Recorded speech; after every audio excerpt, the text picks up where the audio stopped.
Thank you, Anita, and good afternoon, everyone. This is always a problem with the microphone. At least the lectern doesn't cover me. I would like to start with a thank you note to President Emil Constantinescu. I was extremely delighted to see him here because a month ago, I received the highest award for civilians from the President of Romania, President Iohannis, for having opened the first Philippine embassy in a country behind the Iron Curtain. Before 1972, most of the Asian countries did not have relationship with the countries behind the curtain. But in a major decision of the President of the Philippines in 1972, we decided to open up to the countries in Eastern Europe. And it was to implement a policy which we continue to follow today, which is known as, in the words of my predecessor as Foreign Minister, Carlos P. Romulo, he said that the Philippines is a friend to all and an enemy to none. So that is the main guiding line of our foreign policy, which started in 1972.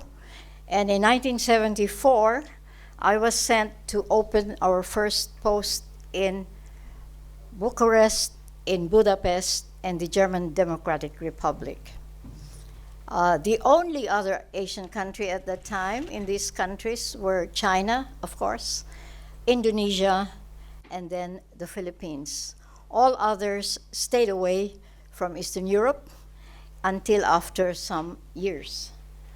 I am showing you a picture of the award that was given to me by the President of Romania.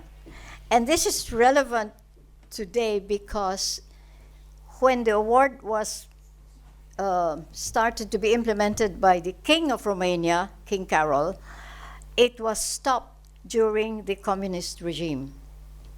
However, a man called Emil Constantinescu came into power and he revived this award of merit, which is called the Romanian Medal of Merit for service to the country and for Romania and its friends in the world. So I'm on my way to say thank you, but it was wonderful to meet President Constantinescu here because he was the person who revived this award after the fall of the communist regime in Romania.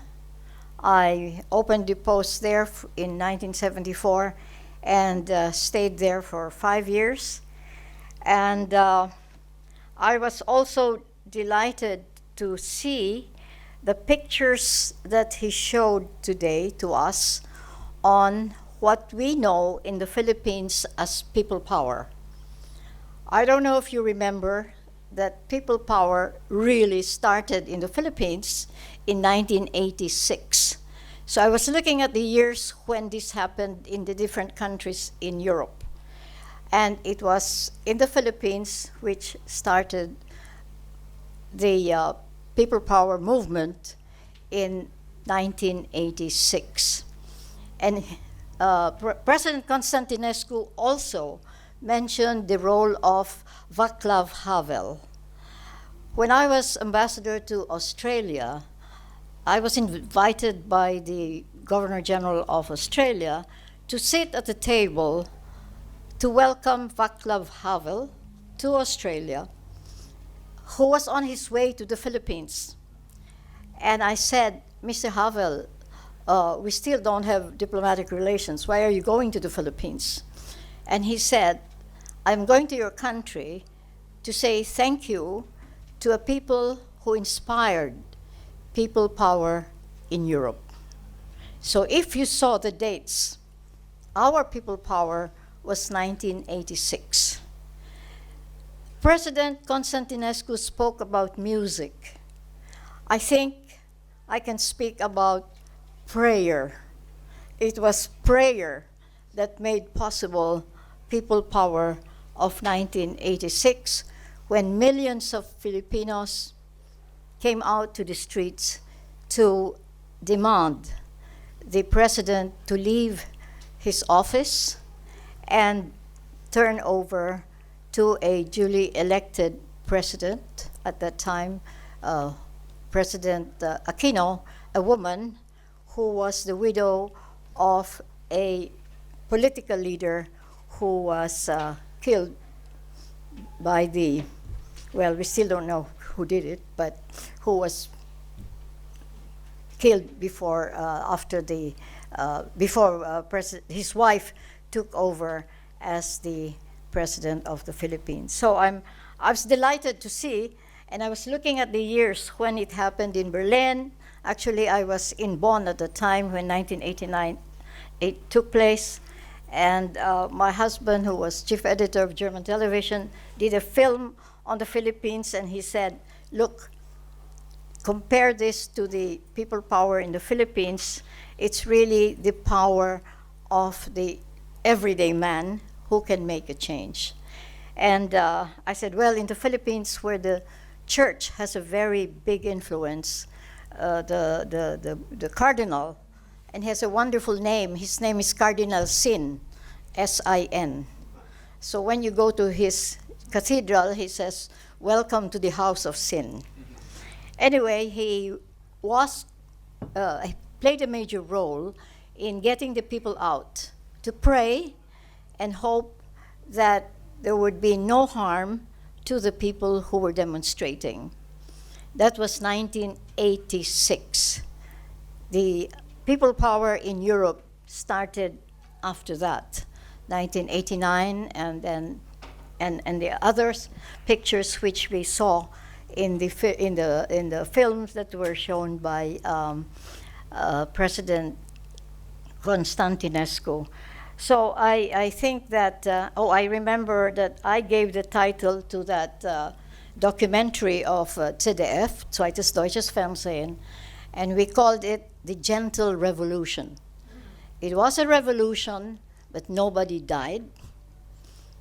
People prayed, and the miracle happened. I think a lot of people, there we are, thank you again. I just paid homage to you. Mulțumesc. I said that you had a role in reviving this wonderful award, which I received from your president in April last month. So I'm going to Bucharest to thank the people for this recognition that you have given to me, for having opened our resident embassy in Bucharest. And your pictures that showed people power, I also traced people power to our 1986 people power, for which reason Václav Havel came to the Philippines to thank the people of the country that inspired the Velvet Revolution. Ours was a gentle revolution.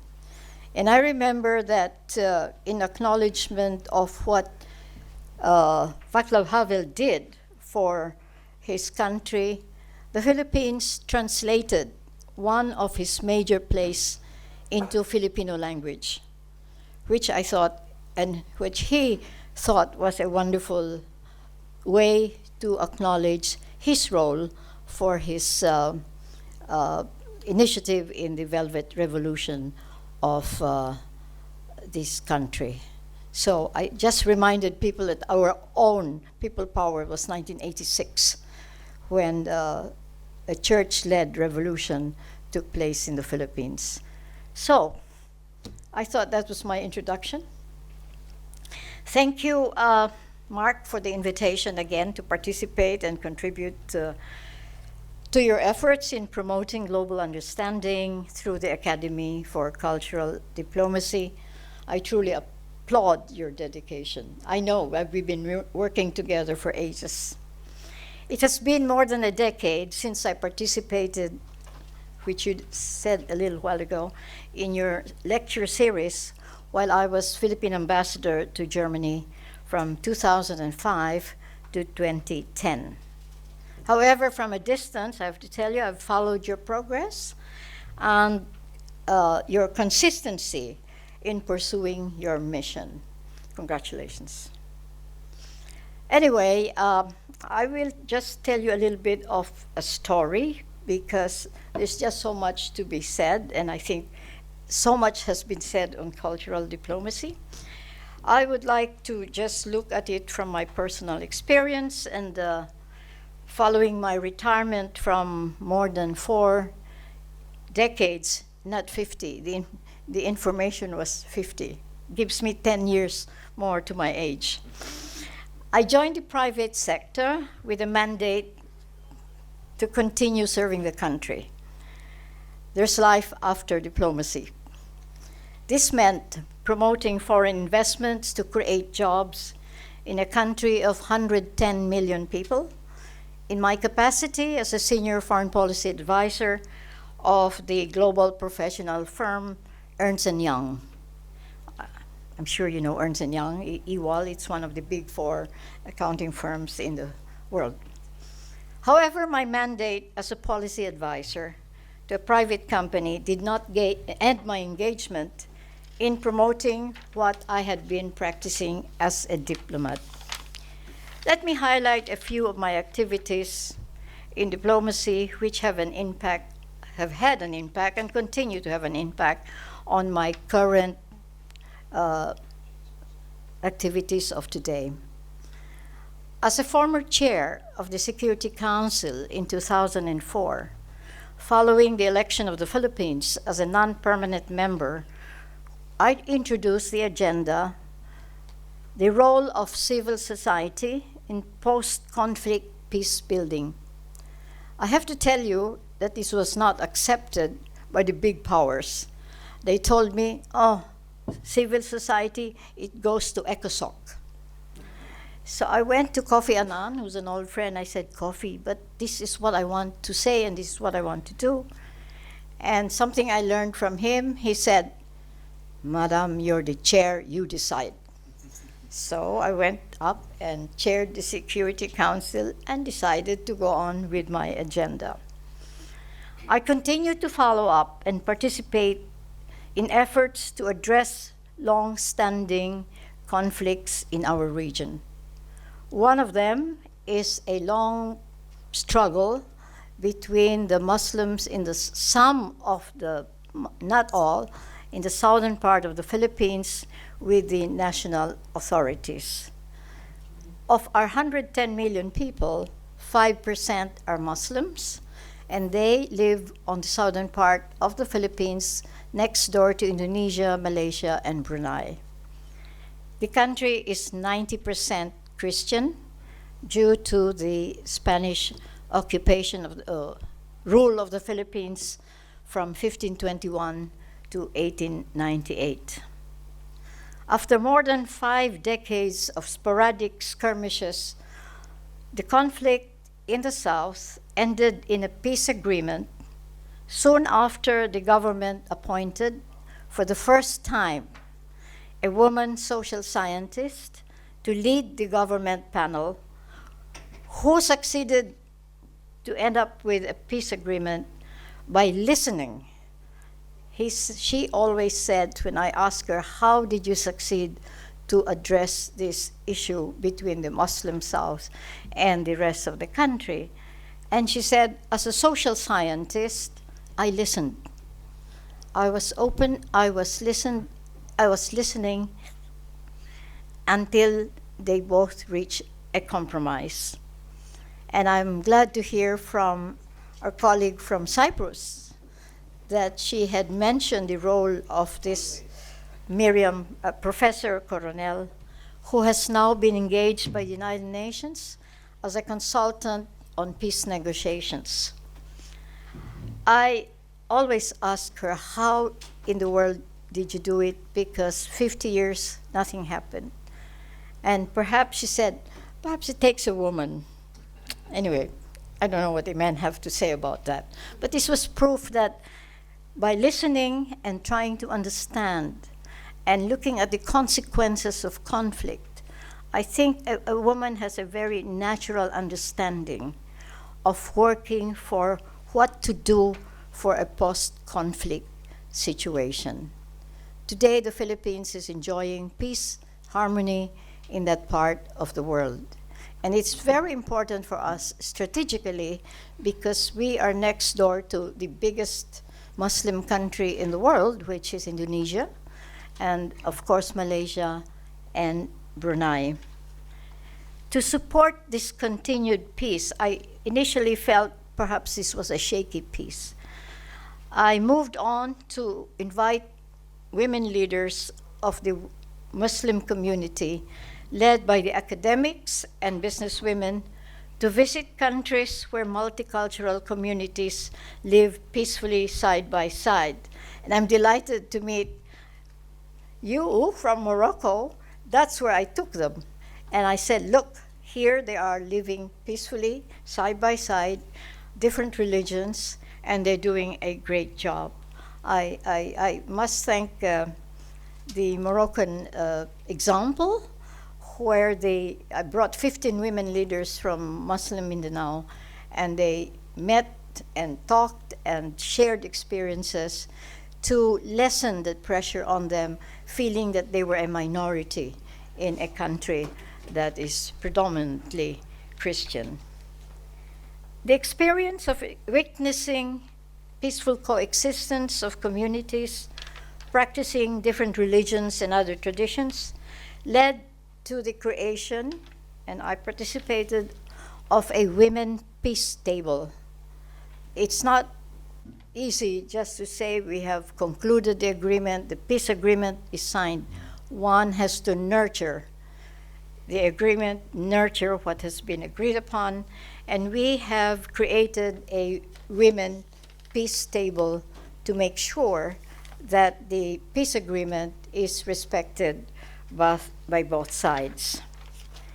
We have engaged primarily the private sector for this, and I think that because the private sector has a lot at stake, they want to go on with their business, they want a peaceful situation, therefore they supported our efforts, they still continue to do so in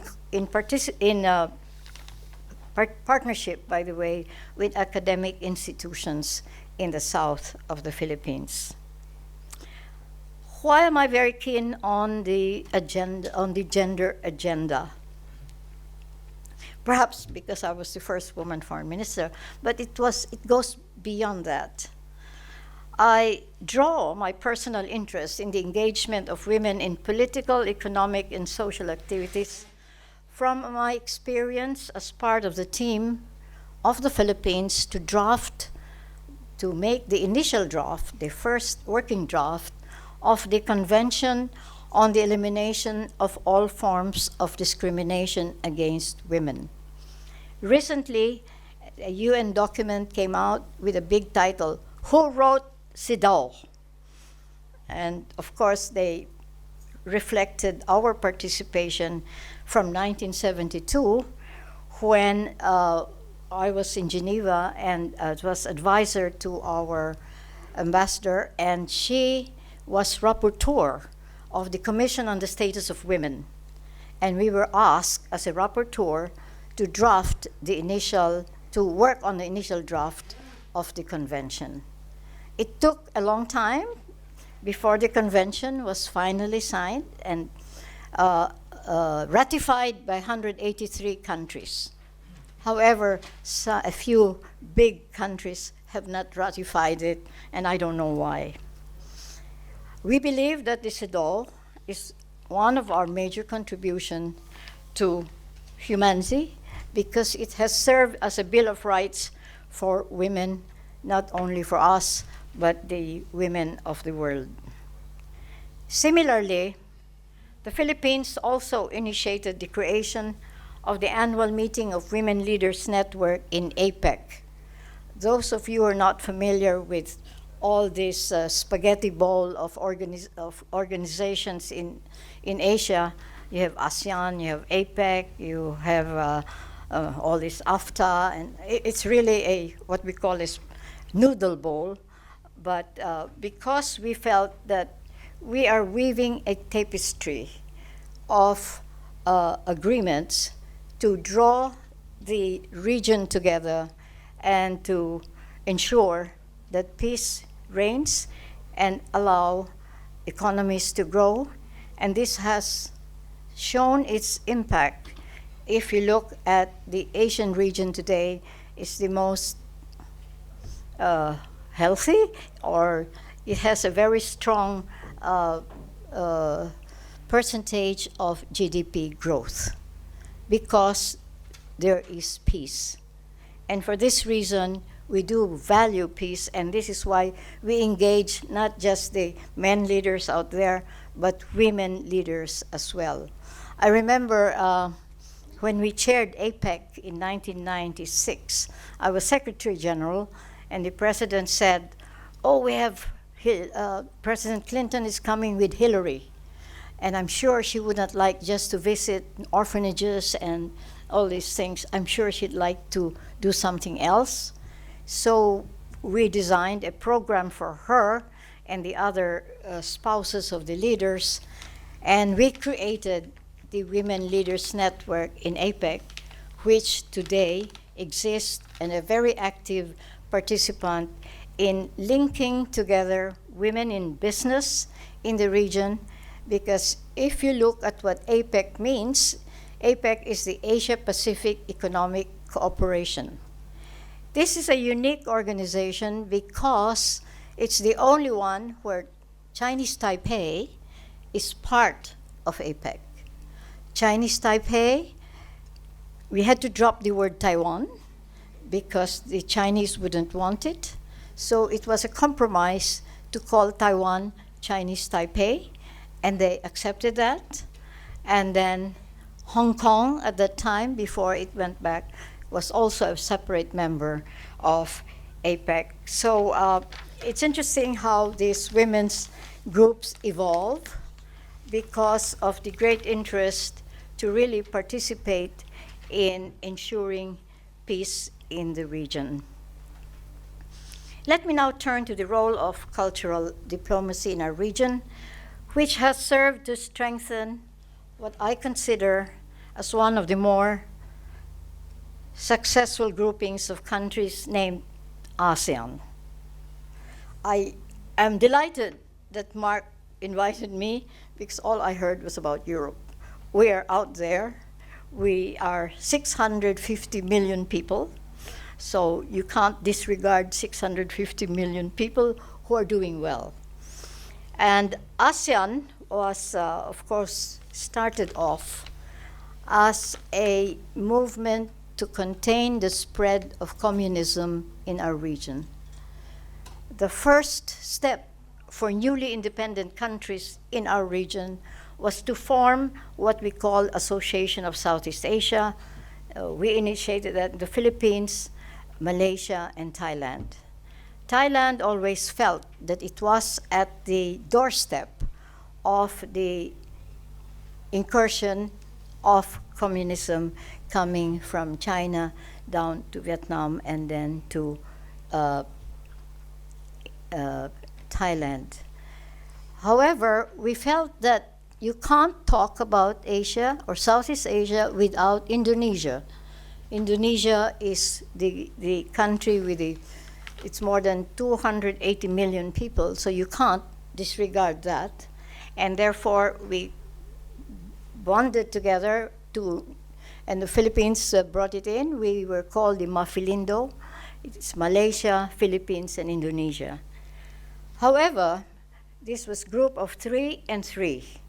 And Thailand said, hey, I'm out of this. Can we just get all of us together? And that's how ASEAN was born. ASEAN was born in a golf course in Bangkok. And I was saying to some friends today that to appreciate Asia or ASEAN for leaders to know how to play golf.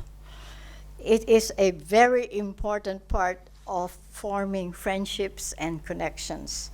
And we always say that to convince the other countries to initiate other countries to join us, they should be able to eat durian. I don't know if you know the fruit durian. And if you can't eat durian, you can't join ASEAN. I don't know if you know what durian is. ASEAN, to me, I started my career with ASEAN, 1967. I was secretary to the Secretary of Foreign Affairs, and I did all the phone calls to the Rajaratnam of Singapore, of Adam Malik of Indonesia, Thailand, etc. There were no computers at the time, so it was all phones and phones. And it was amazing how phone calls made each other talk to each other in a very familiar way. I remember the the foreign minister of Indonesia, Adam Malik, saying, "Hello, my brother," you know. So it was a wonderful way to grow ASEAN from that sense of familiarity between and among the leaders of the countries. For your reference, we are 10 member countries: Brunei, Cambodia, Indonesia, Laos, Malaysia, Myanmar, Philippines, Singapore, Thailand, and Vietnam. Initially, we were 5, and somebody said, "It looked nice, it looks like a slim woman." Now that you are 10, you look like a fat woman tightening her belt. I don't know what you see in that, but these are rice stalks. And rice is a common denominator in our culture. So when one country outside of the region wanted to join ASEAN, asked me, "Delia, why can't you make us part of ASEAN?" It was difficult to explain that why we didn't accept the country. I said, because we eat rice 3 times a day, and if you don't, sorry, you don't qualify. Anyway, aside from being such a diverse country, I think we are the most culturally diverse countries in the world. You have Christians, the Philippines, Muslims, the biggest Muslim country in the world, Indonesia, Malaysia, Brunei. You have Hindus, those who have come in, like people in Bali and all that. You have Buddhists from the mainland, from the continental ASEAN, and other local religions. You cannot imagine how many there are. Of course, we are 650 million, 490 languages, and I can give you more data, but it's just mind-boggling how these 10 countries decided to get together for a common cause, which is in the Bangkok Declaration of 1967, mainly to work for the peace and security of the region. And interestingly, there was a statement of cultural development. And this is what I always refer to when I try to explain how these diverse countries got together to make our community work. And we looked at the European community as a model. But when I coordinated ASEAN-EU relations, I was asked, "Why don't you have something like Brussels?" I said, we want to learn from your mistakes, perhaps. We want to learn from you because we are quite different from the EU. You have certain basic commonalities which we don't have. You're a Christian country, you have common history. We are so diverse, and therefore we are strictly still an intergovernmental organization.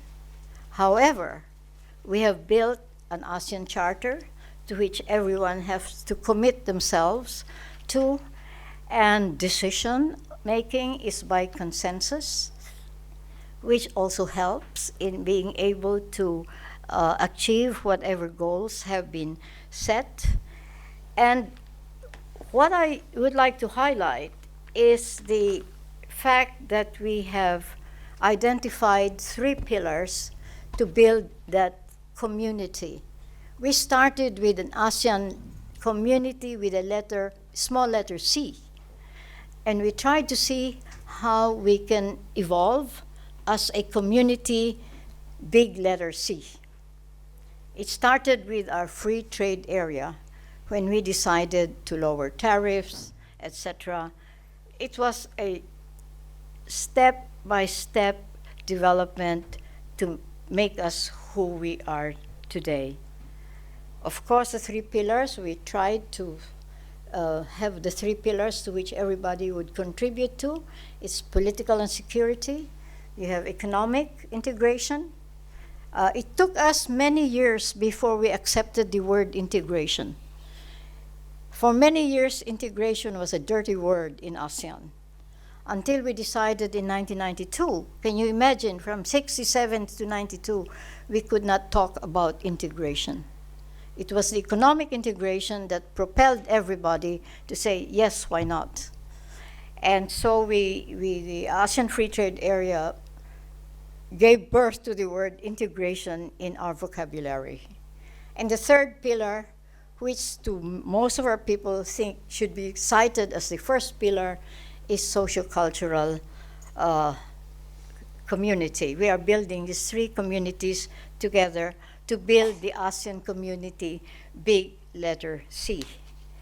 The big event in our evolution was 2019, when ASEAN decided to have an intensive ASEAN cultural year. It was amazing how everybody started to move around festivals, and I was reminded of your music and how Indonesian gamelan players would go to our country and how our people would go to the completely different musical instruments, etc. But I felt at the time that we were creating good music together. And it was, for me also, I always call the evolution of ASEAN, as it is today, the weaving of an ASEAN tapestry. We have so many meetings, people complain, but it was one way to weave the contacts among people to make sure that that tapestry is tightly woven together. And perhaps that is what makes us today who we are today. We have had a lot of interaction between our people, not only on the political level, not only in the economic level, but a lot of it on the cultural level. To deliver on our cultural cooperation, we have established an ASEAN Cultural Fund. And it's amazing that when we decided it is expensive to get people together, etc., those with better economic situations would give more. Those who have less would give less. But this also brought us to forming what we call the dialogue relationships of ASEAN. After we have, on our 50th anniversary, which we celebrated in the Philippines, it was wonderful to see how many countries have come to join ASEAN as a dialogue partner. The first dialogue partner was Australia, which contributed a lot to our cultural fund, to exchanges of students, of professionals in the region. Then you have the EU was our first organization as a dialogue partner. And we realized that you cannot speak about Asia without the big 3. Big 3 meaning China, Japan, and Korea. So we had a marvelous way to engage them. We made them dialogue partners. So we have what you call ASEAN-Japan dialogue, ASEAN-China, ASEAN-Korea.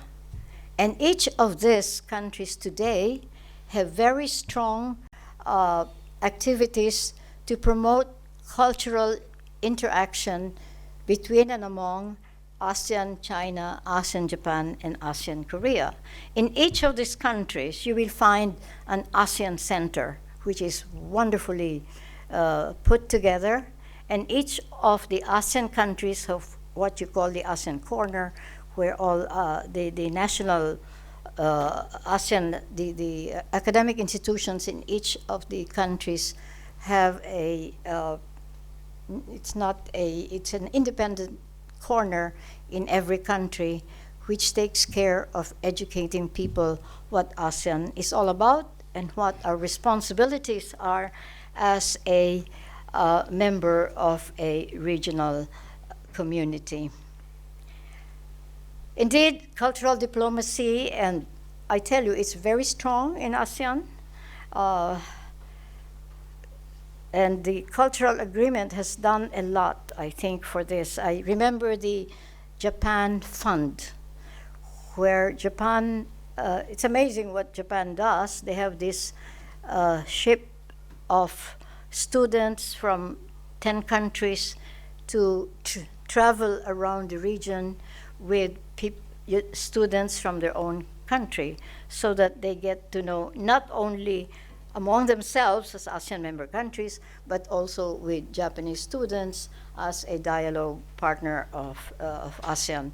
And you can go on with all these activities. And I think these are all the threads that are weaving through to strengthen ASEAN.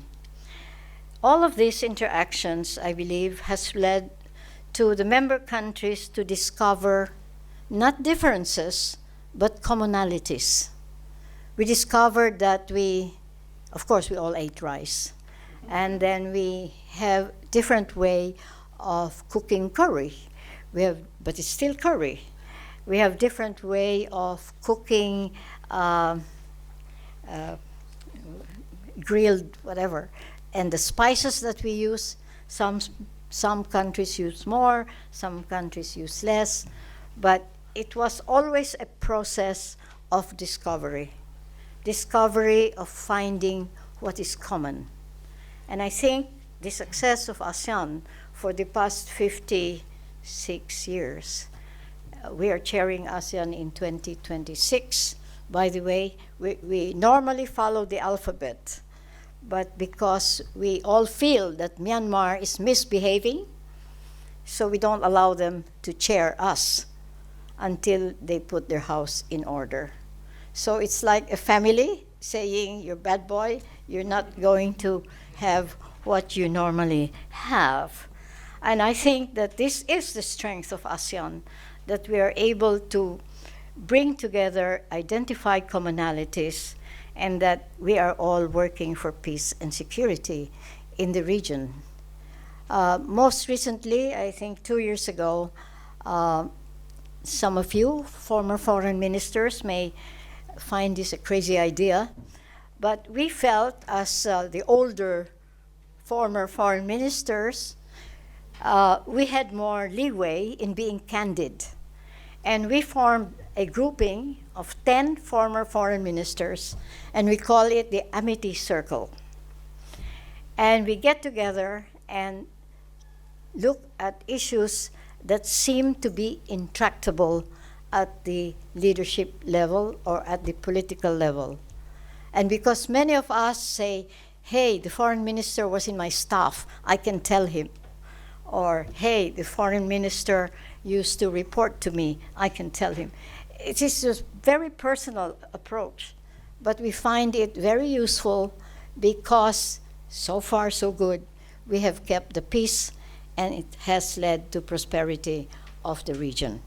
Thank you.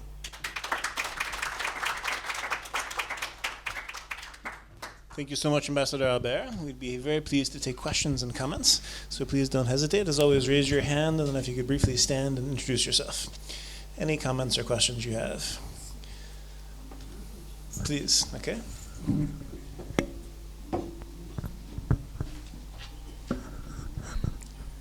Thank you very much for the presentation.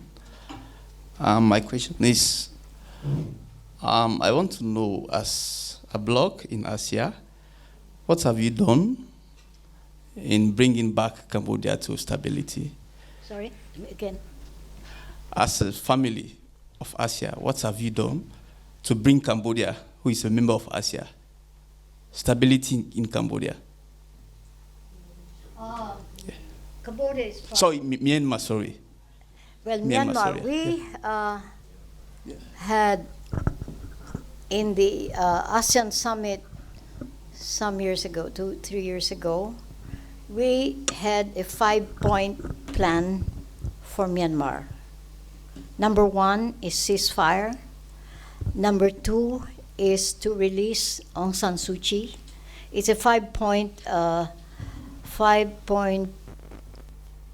measures adopted by the leaders of ASEAN to make sure that Myanmar respect its responsibility as a member of ASEAN.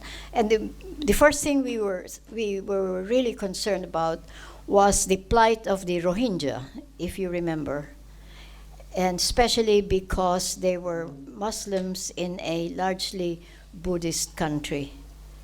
But Myanmar has been very intransigent, and this is why we are taking measures. We don't allow them to come into to participate in high decisions, but we keep having an ASEAN envoy to keep the conversation going.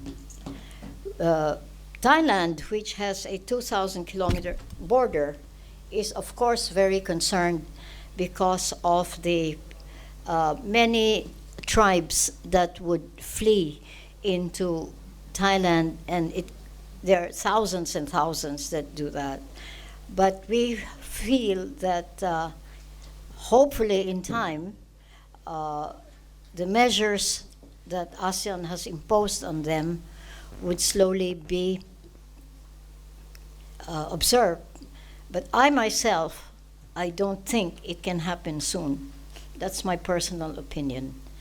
We have, although, if you remember, those of you who are in New York, the Myanmar permanent representative to New York of the old government, refused to resign. And ASEAN is helping him stay there. Because if he leaves, then that would be vacant, because we will not vote for an entry of a new member from the ruling authority in Myanmar. We hope, well, the UN has sent also a special envoy, Madame Nolene Hazer. I don't know if those of you are familiar with her. She was part of the UN family, but she gave up. She said, I can't. It's difficult to talk to them. We have to have more stringent measures. So we'll see at the next meeting of leaders how stringent they will be with Myanmar.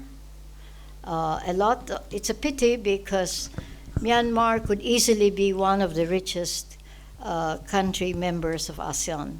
They're rich in uranium, they're rich in rare earths, they have gold all over the place, and of course jade and everything. It's such a huge country. And the problem is the military is making a lot of money from all of this, and they're able to finance their seat in power. We do not want direct confrontation. It's not what you call the ASEAN way. ASEAN way is so general. ASEAN way is to talk things over. ASEAN way is to be able to listen, and this is what we try to do in some of the disruptions in the organization. Maybe 2 more questions, and then we'll have to conclude. Okay. Thank you very much, Minister. It was very enlightening. You mentioned about your initiative when you were chairing the Security Council about civil society. I wanted to know what was the future of that initiative, whether it materialized, and what is the status of that initiative today. And the second, relating also to the role of civil society, because I'm a strong believer, and one of the issues that I would raise tomorrow is about the role of civil society in peacemaking. You cannot ignore women, you cannot ignore the youth, and there are many Security Council resolutions that point in that direction. I wanted to know about ASEAN, whether they have any specific programs for women, for youth, because it's fine with the governments, but what are we doing and what are you doing, the 10 countries of ASEAN, to inject into the youth especially this idea of peaceful coexistence, which is, I think it's a very successful project. Thank you.